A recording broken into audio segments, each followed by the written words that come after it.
Hello, everyone. My name is Kunal. I'm CTO of OpenWater. Over this past weekend, the reality of coronavirus started taking shape, and we started seeing event after event being canceled.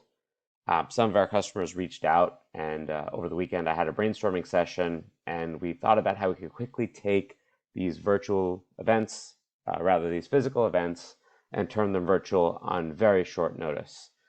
Over the last 2 days, our team has put together this guide, and I wanted to get this out to you as soon as possible. So before we get started, I just wanted to highlight that I recognize an in-person event is irreplaceable. A big part of meetings is actually meeting people. But taking a meeting virtual, you can still run your sessions, allow people to get their continuing education. A lot of hard work that went into the meeting can still go on. And our goal here is to salvage as much as possible, not replace what's there. The contents of this document may be obvious to those that have used remote tools, but a lot of people are in a panic right now, and I hope just to connect the dots for everyone as fast as possible. I also just want to highlight that in this guide, we're suggesting using the tool Zoom, but we're in no way affiliated with them, nor do we receive any money or proceeds from them or any of the other screen share companies.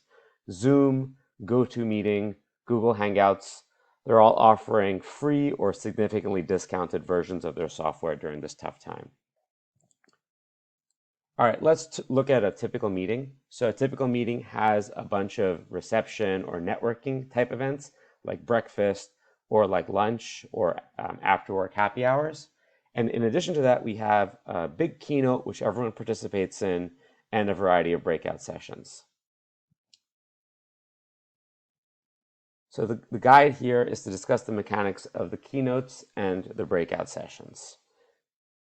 Our key idea is straightforward. You might have thousands of sessions going on at your meeting, but it would be really tough to manage 1,000+ different links to different virtual meetings. Our suggestion is to have one meeting URL per physical room you would have had, and then update your website accordingly. We're now going to go through that idea slowly. So let's take a look at Zoom. So Zoom, we recommend having a pro account. A pro account can let you have up to, I believe, 100 people per standard size meeting, or 500 people per large size meeting, or thousands for your webinar size meeting. This is the Zoom tool. Inside Zoom, after I create an account, I can go to admin, users, and I can add a whole bunch of users. What we recommend is you create a spreadsheet, and we've provided a template for you as well. The spreadsheet should have each physical room of the meeting. We should have the volunteer you wish to assign to that room. And in a perfect world, you can have IT create email addresses, and you can also set the password and control the rooms for each of those people. So the idea here is that Jane Smith will be in charge of this room, B10, which was a physical room, but now it's a virtual room. And we're going to give her this email address. Ideally, if we can't, we're just going to use her email address, and we're going to set it up with a Zoom account. Once we have her Zoom account, she can log in, and she can provide the personal meeting ID and the link that you can continue to use to prepare your screenshot. So once we have the Zoom account created, we also want to make sure we set all of the defaults. There's a couple of key defaults we want to set, such as muting all participants. So once again, now I'm logged in as Jane. I want to log in. I want to go to settings. Perhaps you as the admin can do this for all of the accounts that are created. But if not, if you have thousands of rooms or 500 rooms or so, just have each person go through. The key ones are just going through and allowing people to join before the host using their personal meeting ID. If we want to use a password, I suggest using the Wi-Fi password you would have used at the conference, just to make it easy for people to join. The key ones, though, are we want to mute participants upon entry. So we want to auto-mute everyone as they log in. We want to disable the beeps that come through. So we want to not play a sound when people join or leave. Perhaps you want to enable chat and so on. But the key ones are sound related. The next thing is recording. We want to record the meetings automatically, and we want to record them to the cloud. So the good news here is after the meetings are all recorded, you can publish these to your website. But it is really important that the default settings are set. So great, we've created the accounts, we've set up the meetings. The good news now is that since the Zoom ID and the meeting link will always be the same per room, you can now publish this information on your website. So here we have the telephone dial-in information. You can find the relevant countries that you want to have dial-in for. And you can publish information on a website that says, hey, look, regardless of the room you're at, here is the call-in number. Then you want to dial into the room. So the final step is on your conference website. In an ideal world, now this is OpenWater, but in an ideal world, you have a conference gallery, and you can create a link for each room. So in OpenWater, for example, the link used to take you to a map to show you where the room is on the conference map. But we're now changing it so that you can link directly to the virtual meeting room. So if your event, or rather if your session was at 3:20 p.m. in conference room Plaza Court 3 at April 9th, we suggest you keep it at that time, same time zone, same time, same place, except for now the room is here. And we provided a couple of checklists here, which we'll present all this in a little bit.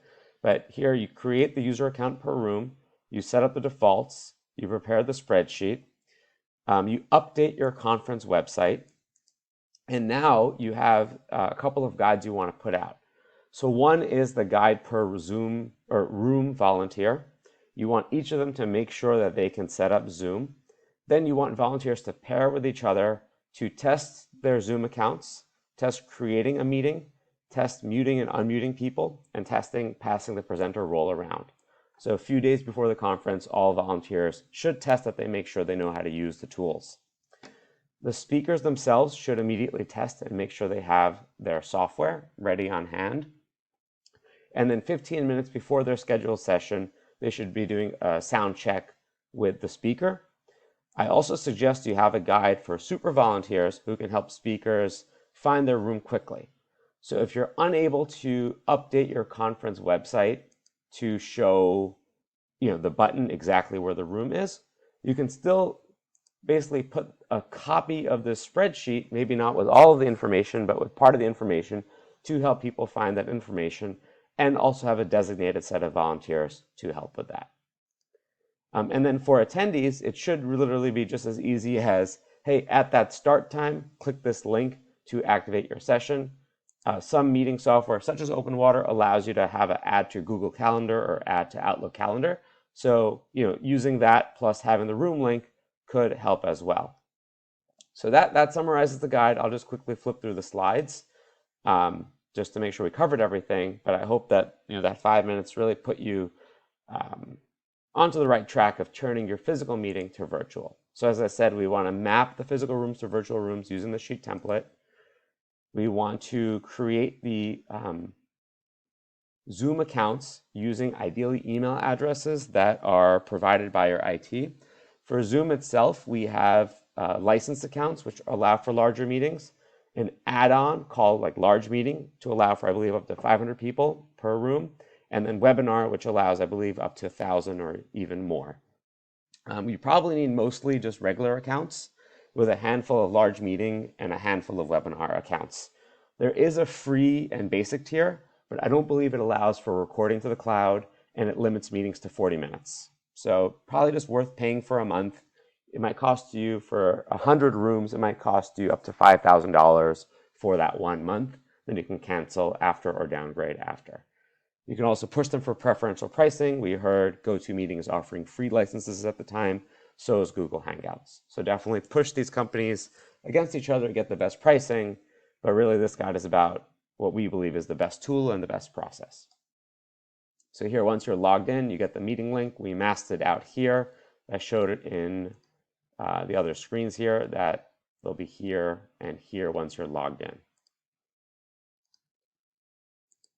Great, so here's some other just recommended default settings that you might want to set. Take a look at what we've recommended. I gave you the minimum in the checklist. So notifying the attendees, you either want a link to the room or a button, whatever your conference software supports.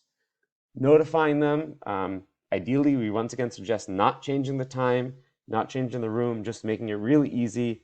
Once again, in some cases, you're giving people 3 days notice, right? So that's where we're coming from. If you have more time, you can make more changes.